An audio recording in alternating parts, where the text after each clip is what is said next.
niseme kwamba nina matumaini makubwa na tume hii.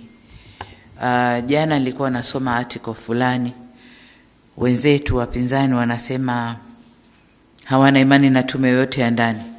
Wanataka tume itoke UN, tume itoke AU, tume itoke wapi kwa European Union, ndo zije zifanye kazi hapa kwetu Tanzania. Lakini mimi nina imani sana kwa ubobezi na experience yenu, na imani sana na tume hii. Na ni matumaini yangu mapendekezo yatatutoa tusogee mbele.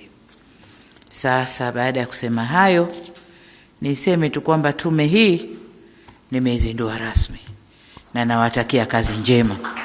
Asanteni sana.